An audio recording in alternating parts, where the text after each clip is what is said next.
If I told you that the most dangerous negotiation happening in the WNBA right now isn't about Caitlin Clark or Aja Wilson or even the looming labor lockout, you would probably call me crazy. You would look at the headlines, you would look at the shoe deals, and you would say it is the superstars. It is always the superstars. But you would be wrong. Because while everyone was watching the superstars, a glitch in the matrix happened in Indiana. A player who was statistically broken fixed herself. A player who was supposed to be a bench warmer became a bodyguard, and a player who was making $80,000 a year suddenly found a way to make nearly triple that without playing a single minute of WNBA basketball. This is the story of Lexie Hull, the Splash Sister by accident, the millionaire by equity, and the one player the Indiana Fever literally cannot afford to lose, even though the salary cap says they might have to. To understand why Lexie Hull holds the keys to the Indiana Fever's future, we have to go back to when she was arguably the most disappointing asset on their roster. In 2022, the Indiana Fever selected Lexie Hull out of Stanford with the 6th overall pick. At the time, this was a franchise in the wilderness. They were losing, a lot, and they drafted Hull to be a shooter.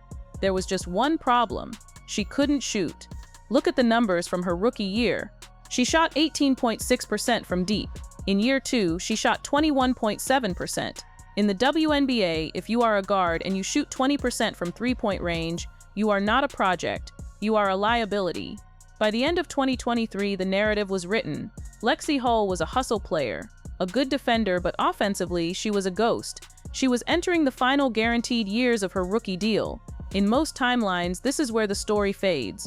The team drafts a replacement, the player drifts overseas to play in Europe, and we move on. But then the comet hit. Caitlin Clark happened. When the Indiana Fever drafted Caitlin Clark #1 overall in 2024, they didn't just draft a player, they drafted a gravitational field. Clark's game is built on range. She pulls up from the logo. This forces defenses to extend out to 30 feet. But here is the physics of basketball. Gravity only works if you have orbit. If Caitlin Clark drives and kicks the ball to the corner, and the person standing in that corner shoots 20%, the defense doesn't care. They will just swarm Clark. Early in the 2024 season, the Fever were a mess. They had the generational talent, but they didn't have the architecture. They needed a 3-and-D wing, someone who could hit the open three and guard the other team's best player. They looked at the roster. They saw nobody. And this is where the accident happens. Lexie Hull, fighting for minutes, fighting for her career, didn't just improve. She underwent a statistical metamorphosis. She shot 47.1% from 3 in 2024. That is not an improvement. That is a different human being. She went from being one of the worst shooters in the league to statistically the most efficient shooter on the team. Why? It is the Clark effect. Before Clark, Hull was forcing shots in a stagnant offense. With Clark, Hull was getting catch-and-shoot opportunities with no defender within 5 feet of her. She realized her job wasn't to create, it was to punish. Punish the defense for doubling Caitlin. But 2024 could have been a fluke, a hot streak. 70 attempts isn't a huge sample size. The real test was 2025. Could she do it again with higher volume? In 2025, she took 150 threes. She hit nearly 37% of them. She proved she was real. And in doing so, she accidentally created the most marketable duo in the Midwest, the Splash Sisters. Now, if Lexie Hull was just a shooter, she would be valuable, but she would be replaceable. There are plenty of people who can stand in a corner and shoot. What makes Hull the most important player accidentally is the other side of the ball. Caitlin Clark is a generational offense. She is not a generational defense, and because she handles the ball 90% of the time, asking her to guard the opposing team's best scorer is coaching malpractice. You need a shield. You need a designated menace. Lexie Hull became that menace. In 2025, she averaged career highs in steals and rebounds, but the stats don't tell the story. The bruises tell the story. There is a narrative in the WNBA, highlighted by Fever GM Lynn Dunn, that Caitlin Clark gets targeted, that opponents play her overly physical. In this movie, Lexie Hull cast herself as the bodyguard. When fans saw Hull with a black eye and a Halloween costume, they didn't see a role player. They saw loyalty. They saw the person keeping their queen safe. And that loyalty extends off the court. We have to talk about the Tres Leches. The friendship between Clark and Hull is vital. They are the Splash Sisters. They caddy for each other at LPGA events. They roast each other on Instagram about who needs a tan. You might think, who cares? They are friends. The Fever front office cares. When you have a superstar like Clark, your number one job is retention. You make her happy. You keep her comfortable. You do not trade her best friend, who also happens to be the only person on the team who can guard Breanna Stewart. So we have a player who fixes the offense, anchors the defense, and is emotionally indispensable to the superstar. Case closed, right? Pay her. Well, that is where things get complicated, because Lexie Hull just made a business decision that changed the math for everyone. For the entire history of the WNBA, the middle-class player, the Lexie Hulls of the world, had zero leverage. The maximum salary is low. The minimum is lower. If you wanted to make real money, you went to Turkey, you went to Russia, you went to China. But going overseas is hard. It is dangerous. It is exhausting. And if the Fever offered you $90,000 to stay, you took it because you needed the job. Lexie Hull doesn't need the job anymore. Enter Unrivaled, a new 3-on-3 league based in Miami. They aren't playing for peanuts. They are playing for a salary pool of over $8 million. Let's do the math. In 2025, playing for the Indiana Fever, starting in the playoffs, risking injury for 5 months, Lexie Hull made just over $88,000.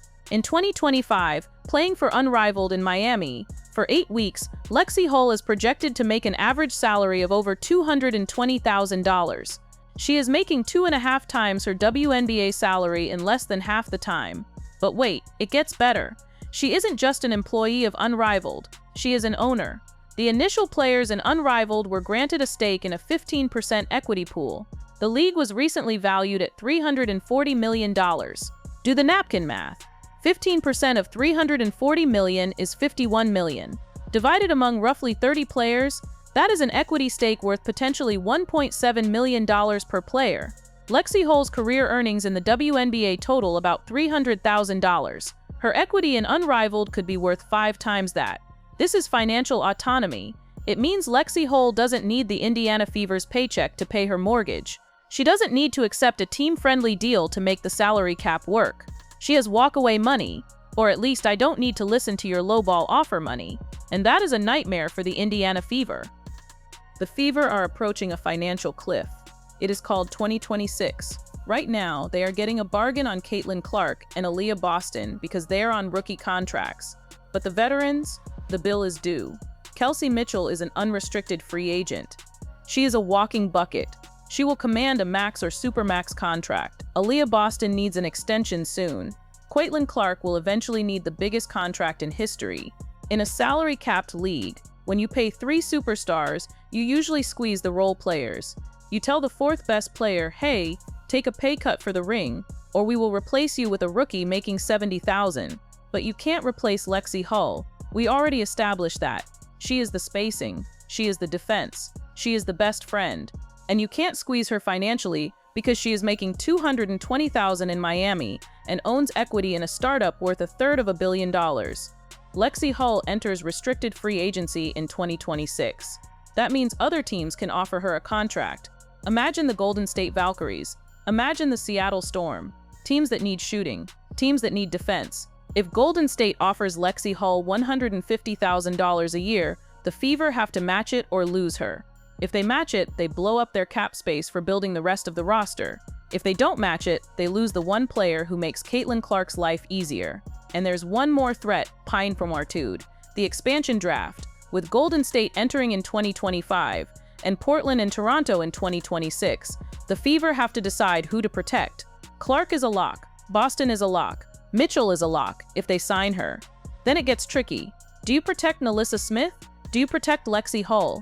If Hull is left exposed, an expansion team will take her. She is 26, efficient, marketable, and a champion of the 3-and-D role.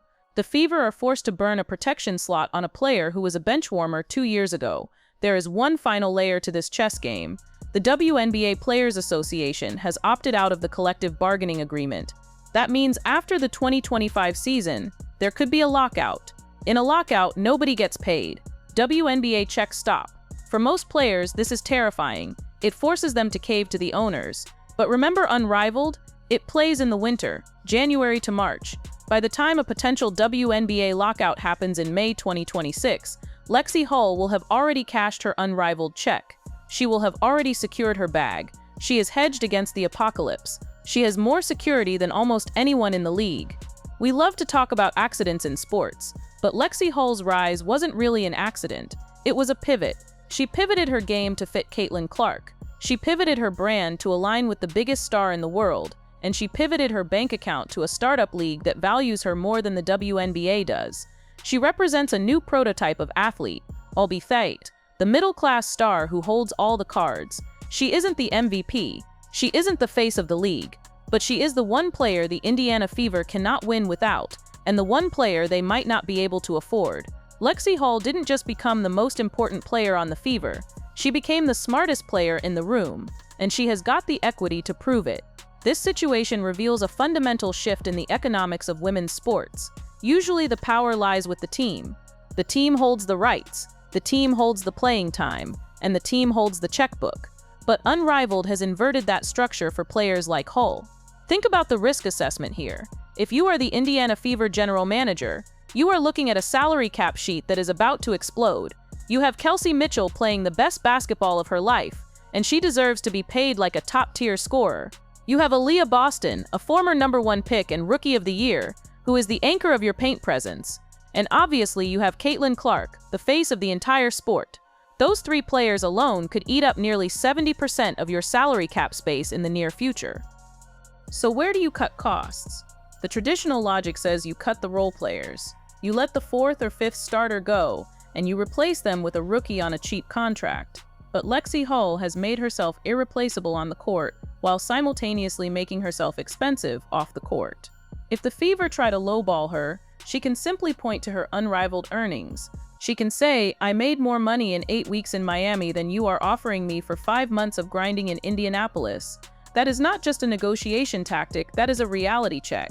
And because she has equity in Unrivaled, she is technically a business partner in the basketball ecosystem. She isn't just a laborer anymore, she is capital. Let's go deeper into the green hair incident, because it sounds funny, but it actually illustrates the depth of the bond between Hull and the team core. During the Olympic break in 2024, Hull went to Mexico with her teammates. The chemicals in the pool turned her blonde hair green. She panicked because she had a photo shoot in LA the next day. She washed her hair 6 times and used ketchup to fix it. Why does this matter? It matters because it humanizes the roster. It creates the kind of chemistry that shows up in the 4th quarter of tight games. When Katie Lou Samuelson and the other teammates are laughing about it, and Caitlin Clark is roasting her on TikTok, that is the glue that holds a championship team together. You can't quantify chemistry on a spreadsheet, but you can see it when a play breaks down. When the play breaks down, does the superstar trust the person in the corner? Caitlin Clark trusts Lexie Hull. She trusts her to hit the shot, and she trusts her to have her back if a scuffle breaks out. Breaking that bond to save $50,000 on the salary cap is the kind of move that destroys locker rooms.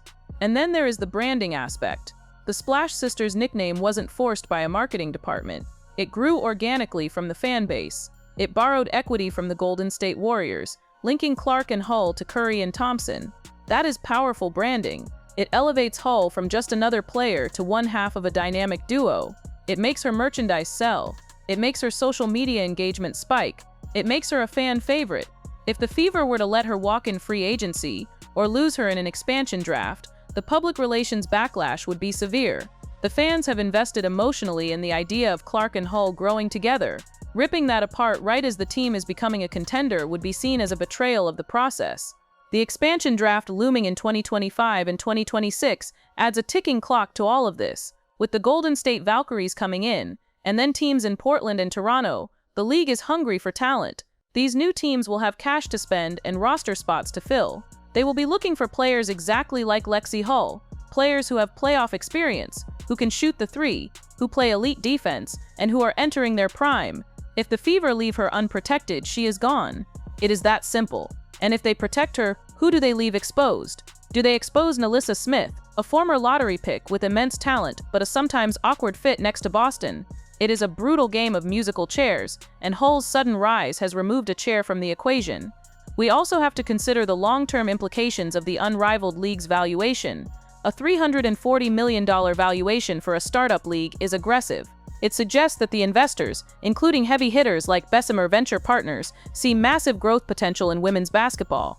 By getting in on the ground floor with equity, Hull has essentially hedged her career. Even if her WNBA career ended tomorrow due to injury, Her stake in Unrivaled could set her up for life if the league succeeds.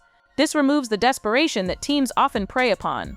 Hull is playing with house money. She is playing for the love of the game and the pursuit of a championship, not just for survival. That makes her a dangerous negotiator. She can stand firm on her value because she has a safety net that most players in history have never had. The contrast between Hull and Clark regarding Unrivaled is also fascinating.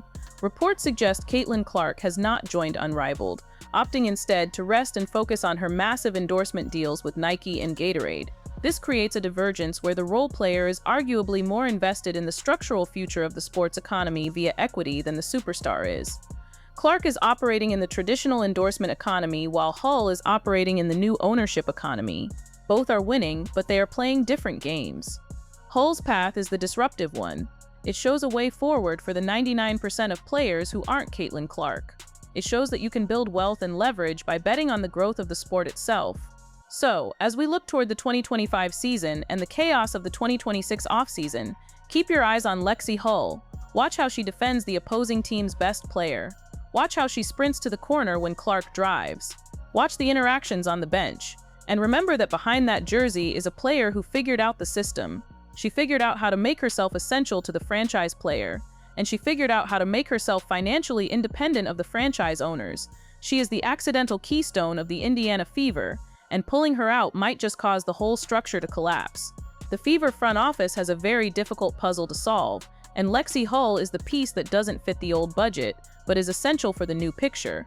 That is the definition of leverage. And in the high-stakes world of professional sports, leverage is the only thing that matters.